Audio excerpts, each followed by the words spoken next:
Hello, welcome to Network. My name is Sphumelele Zondi with your technology and social media news. If you want to be a part of this tech conversation, you must hashtag SABC Network. You can also find us on SABC Network. Now that's on Facebook, Twitter, and Instagram. Here's what's coming up in the program. Esports is growing. We have information about an esports event that took place in Johannesburg. There's info on some of the technology in the new Kia Rio car.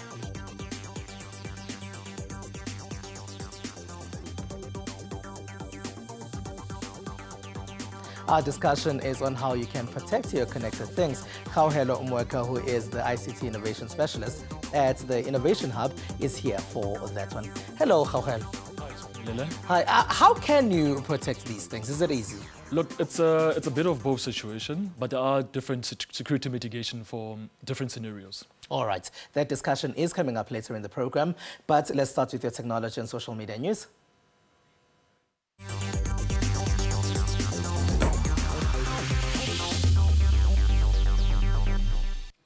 South Africa held its first esports tournament called VS Gaming last weekend.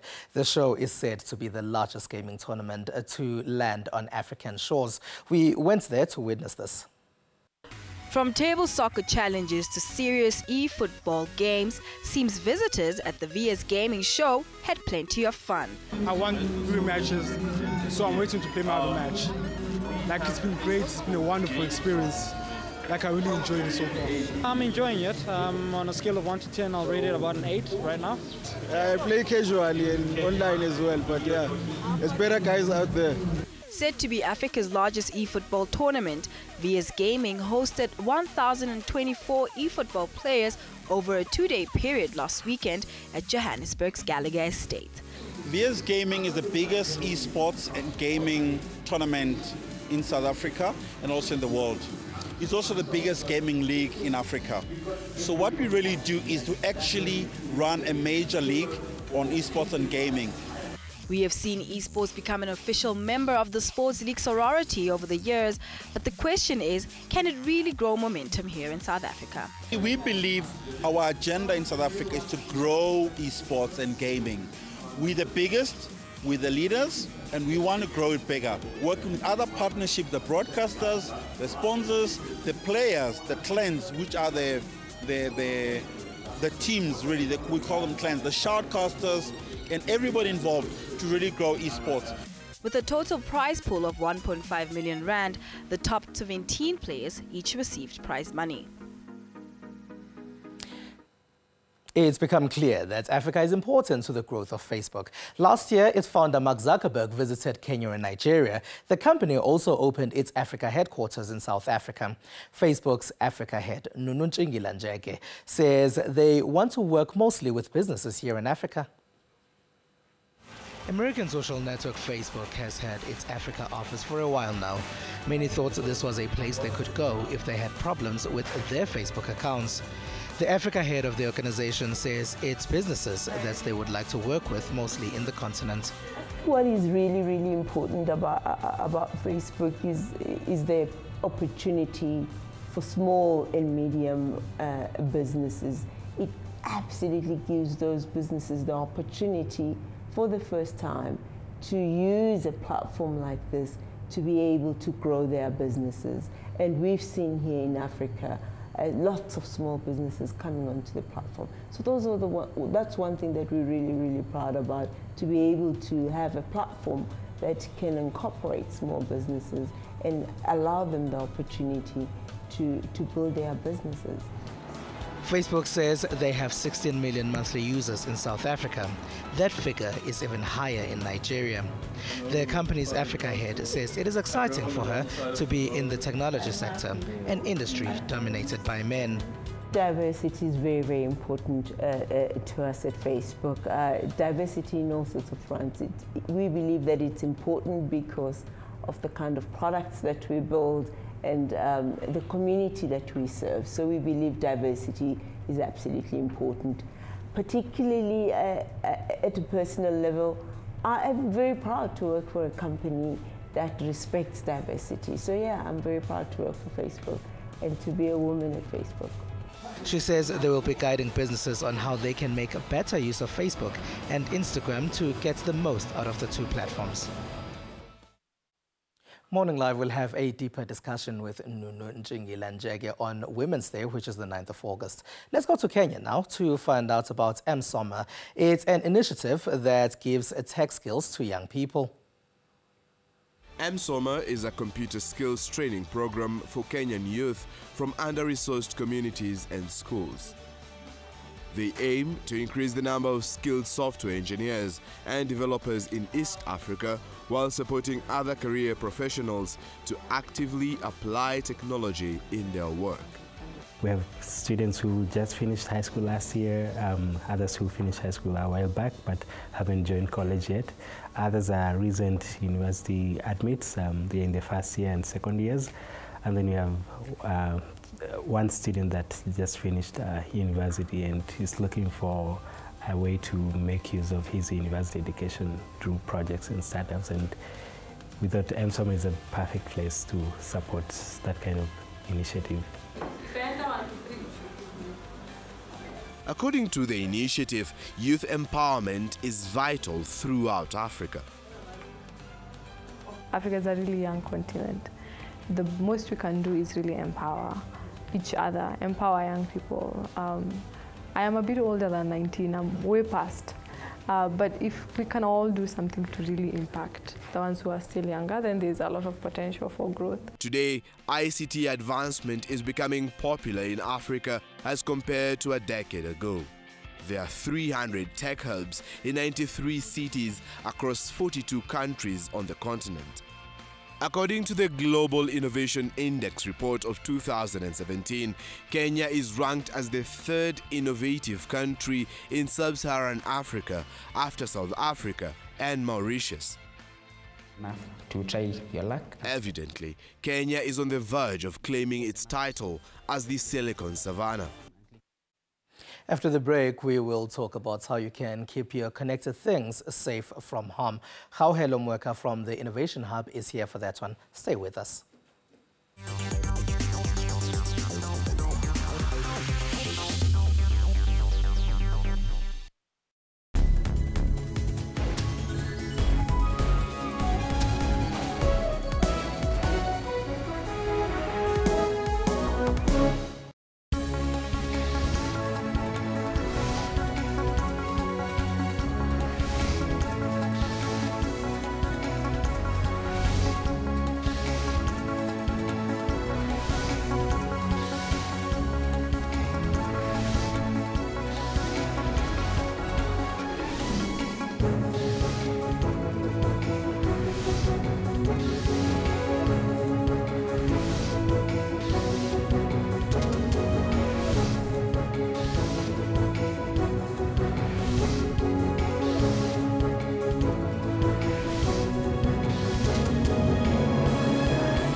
What guides us?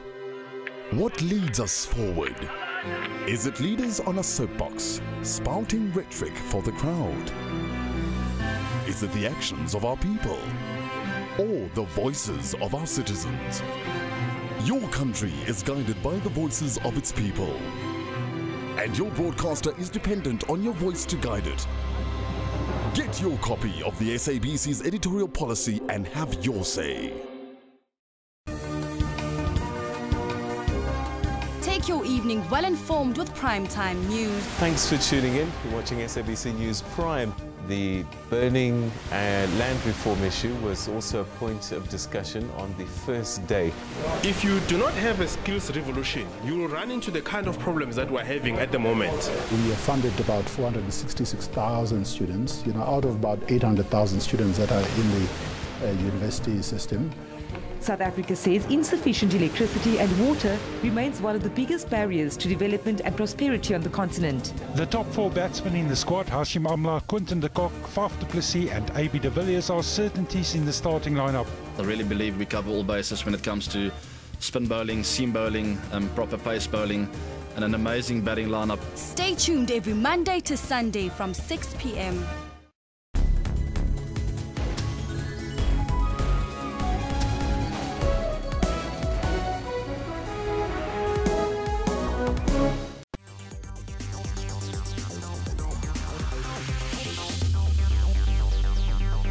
It is SABC Network on Facebook, Twitter and Instagram. You must also hashtag SABC Network to have a conversation with us. Welcome back. Now, a lot of our devices now connect to each other. You might find that your mobile phone connects to the lights in your home and you can switch them on and off whether you are there or not. You realize that in future, even virtual reality goggles will be a part of this too. You might also find that you can access the information on your mobile phone using your tablet and other devices. These many connections might also heighten the threat of multiple devices falling prey to cyber attacks at the same time. Recently, the Innovation Hub hosted a conference on how to keep connected things safe. Joining me in the studio to talk about this is Kgaugelo Mweka, who is the ICT Innovation Specialist at the Innovation Hub in Pretoria. Hello, Kgaugelo. Hi, Spiller. Now, Kgaugelo, how easy is it to keep this safe from harm? Look, it's a bit of both, and there are security mitigations that are put in place for different scenarios, right? So, but we just need to really understand what cybersecurity is. And then we'll be able to know and how to protect this. And maybe we should go back a little bit. What are connected things? So connected things, really, if I was to break it down into layman terms, these are really objects like your chair, your geyser, your car. And then you put actuators, sensors, and they're connected over the net with the purpose of actually exchanging information, right? So that's connected things and IoT, basically. So you can imagine, it's stated that by the 2020, 50 billion devices will be connected over the net and vast amount of information will be shared. You mentioning things like geysers, for example, yes. And earlier I also mentioned lights in the house. Why would anybody want to have access to that, as you spoke about cyber criminals? Look, you know, talking about this actually, cybersecurity, actually IoT has actually changed the cybersecurity landscape, because now, if you think about it, hackers now can actually use unprecedented attacks, basically using public networks and also private sources like your cars, mobile devices, or your home automated systems to really cause damage to an individual or business, basically. And can you go to a provider, any provider, and ask for them to help you with this? Look, there are certain providers actually that deal with this, but as human beings as well, we also need to be cautious and how to be aware and how to protect ourselves. Because if you think about cybersecurity, not technology alone will be able to safeguard us, right? So there's three elements that comes with it, which is technology, process, and people. Because most of the times when somebody's hacked or a company is hacked, you find that 10% involves or includes technology. And then the 90% is actually people not following processes. So people need to actually play their part within this process of cybersecurity. What are these processes, Kgaugelo? Look, there's a lot of processes, like, for example, companies actually, they send out emails on a regular basis to not click links that you are not aware of. For example, phishing information that actually will be looking for your credit card information and extort information from you, your chain WhatsApp messages, basically. So we need to be aware of such and how to protect ourselves. But if I click on a link at work, why should it affect any other device that I'm using? Which goes down back to what we mentioned in terms of IoT. Everything is actually connected. And you might not be directly impacted, but the company will. Because everything is about data, right? If you look at the definition of cybersecurity, there's a lot of definitions, but it's all about protecting your data and the integrity of the data. Now, there are low impact data. If I get that information, I can't do anything really much with that. And there are medium impact data. If I get that information, my business will be able to be competitive against other companies, right? And there are high impact data where I will be able to generate income, right? So for example, there's a company that actually, I don't want to mention one of their names, but they were recently hacked and their network was actually distributed to the public for free. So you can imagine the damage and the revenue loss on this company, basically. And if you're probably doing business with that company and you find that some of your information is probably out to the public as well. Yeah, exactly. Yeah, but maybe you mentioned briefly that connected things, we're talking about one device connected to the other. How do they connect? Look, there's different types of communications in terms of mesh technologies, Wi-Fi, but they're all really connect on the net and actually driven by the cloud, the interaction of cloud systems. And then from there, then we're able to analyze the data and be able to really increase your customer experience and operate efficiently. And really it transforms business models now. So data is the new currency, basically. You just mentioned the cloud. We remember that a while ago there were celebrities in America who complained about their nude photographs being leaked. Apparently, they infiltrated the cloud systems where they're stored and then they were leaked to the public. Exactly. So should we then be wary and scared of the cloud and not use it at all? Not exactly. The cloud does actually provide, to a certain extent, a protection, right? But you as an individual, for example, if you look at Facebooks and your WhatsApp, you as an individual, you've got that right actually to really evaluate the risk between the risk and the rewards, right? What are the risks of me publicly putting my information on the net, and what are the rewards coming with it? Because same information can actually either help you or break you, right? From you putting your information in terms of where you were last seen. Even if you disappear or get kidnapped, then we'll actually be able to trace you, right? And vice versa. Somebody can actually wants to cause harm to you, can actually track you down and cause harm to you. So really it's about evaluating the risk, between the risk and the reward, basically. Now, as the Innovation Hub, a few days ago, you held a conference looking at these issues. What came out of the conference, and are you happy with how the conference went? Yes, actually, so the conference was really about cybersecurity and connected things. And it's called Innovate. And what happens is that you bring actually public sector, the private sector as well, researchers and entrepreneurs, put them in one room, then discuss socioeconomic issues. So what came out of there is that, look, what is cybersecurity, what is IoT, and why is it relevant to IoT? How can we protect ourselves? And also, is South Africa actually safeguarded against this? So it was actually interesting debates that came out of from the discussion, really. All right. Khauhelo Mwaka from the Innovation Hub, thank you very much for being a part of our network. All right, thank you very much, Spilele. All right. Now, we caught up with Kaizer Chiefs footballer, Spirit Chabalala, and he told us what his favorite piece of technology is. Hi, my name is Spirit Chabalala, and my favorite gadget is definitely my smartphone, because I can do everything. I can access the internet, I can take selfies, as many as I can send emails, so I can even watch music and listen to music, so it's definitely my favorite gadget.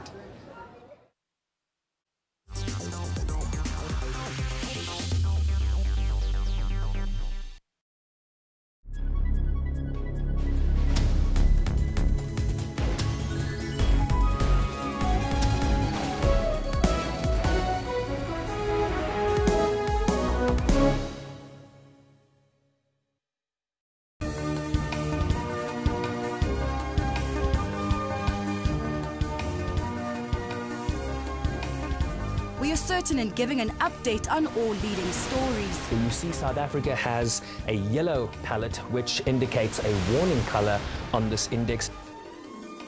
We are first to give market updates. And the more the currency is under pressure, also our costs go up.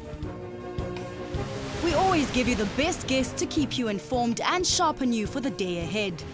You got to find something people are willing to pay for, that they need now, and they have the money to pay for it. The minute you tick those three boxes, you're in business. Sports Roundup to fill you in. 985 is not the end. For me, it's going faster than the 985 and keep improving the record. Never start your day without Morning Live if you need a perfect dress guide for the day. Parts of KZN into Kokstad, we're seeing those 4 patches. Please drive carefully. Set the agenda for the day with Morning Live. What guides us? What leads us forward? Is it leaders on a soapbox, spouting rhetoric for the crowd? Is it the actions of our people? Or the voices of our citizens? Your country is guided by the voices of its people. And your broadcaster is dependent on your voice to guide it. Get your copy of the SABC's editorial policy and have your say. Today on Rights and Recourse, we will unpack the new traditional court model. The idea of the bill is not to over-regulate, to basically set the principles. The most important aspect of this bill is that it understands that customary law by its nature is consensual, that I have a right to affiliate, I have a right therefore to opt in, and I have a right to opt out. The opt-out provision is basically one that you've got to respect the court in the sense of if you've been summoned, you've got to tell the clerk of the court at least that you're not willing to attend. The challenge that I would like to throw to the Department of Justice, it has to come up with mechanisms of ensuring that people who exercise their right to opt out or to opt in are not in any way victimized. Hashtag Rights with Dumila Mates on legal issues every Sunday at 2 o'clock Central African Time.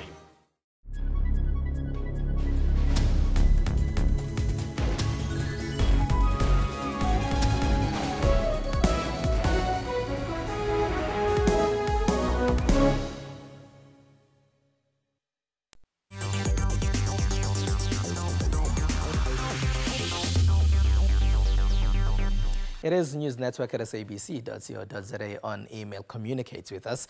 Welcome back. Now, China has launched a solar power plant where panels are placed in the shape of a panda. And a startup in Chile has introduced a machine that converts thin air into drinking water. These are just some of the top tech stories that made international headlines in the last week.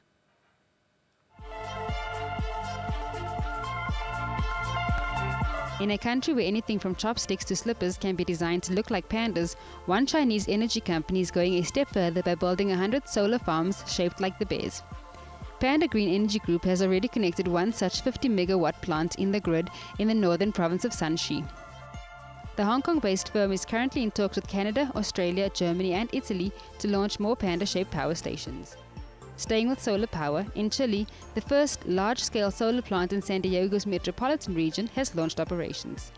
The Quilapayún plant, which has the capacity to provide energy to some 110,000 homes per year, is made up of more than 350,000 solar panels. It is run by Atlas Renewable Energy and is expected to reduce the annual emissions by more than 100,000 tons of carbon dioxide. Solar energy is making a very essential contribution to becoming increasingly sustainable, increasingly green and increasingly more economic, because these technologies are not only friendly to the environment but also increasingly contribute to ever lower energy prices. According to Energy Minister, 2/3 of Latin America's installed solar capacity is in Chile. Chile does seem to be doing its bit to save the environment, as a startup in Chile has built a machine that can literally get fresh water out of thin air, with a fog harvesting system that can change the lives of communities high up in the country's Andes. Called Freshwater, the machine is a homemade solution for communities with no regular access to water. It works using the principles of humidity, temperature and altitude. What it does is accelerate the natural cycle of water, forming a cloud in the machine that causes rain. Then it's purified and sterilized to get quality water, all in the place where you live. According to the inventors, there are different models of freshwater units that can hold up to 30 liters of water and which can be fitted with solar panels for areas with no electricity.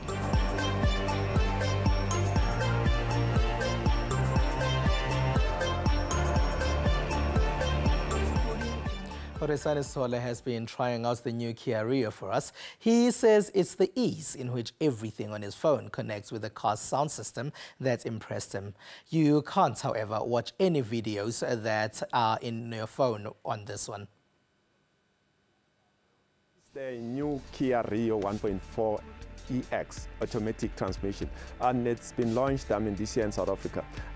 The drive, I've taken it for about 1,500 kilometers. It's one of the best cars, more especially if that's technology that you want in a car. This car doesn't even have a slot for a CD. Now you've got your podcasts and playlists. If you missed your lovely radio station, Sunday stations, if they put them on Apple Music, then you can still get it. Same thing applies to Android people as well. The good thing is that it mirrors your phone, but the bad thing is that two things. With the phone, you have to pay for data when you're using maps, unlike in a normal GPS. Number two is that it will come with the Southern African maps, while on your phone you can get global map, but the disadvantage is that should you drive to Zimbabwe, when you get there, when whichever service provider South African that you're using disconnects, then you can no longer navigate to your destination. And with that, this week our Twitter poll has been asking you what you look for when buying a car. Now, 16% of respondents said they look for external features of the car. In first place was 56% of respondents who said they look for performance. Only 6% said the music system. That figure is in last place. And there were 22% of you who said you buy a car based on the technology of the car. That figure is in second place. That's all we have for you. Find us on SABC Network now. That's on Facebook, Twitter, and Instagram. We leave you with visuals of China's planned 100 panda-shaped solar plant on its Silk Road. From me and the rest of the network team, have a good one. Bye-bye.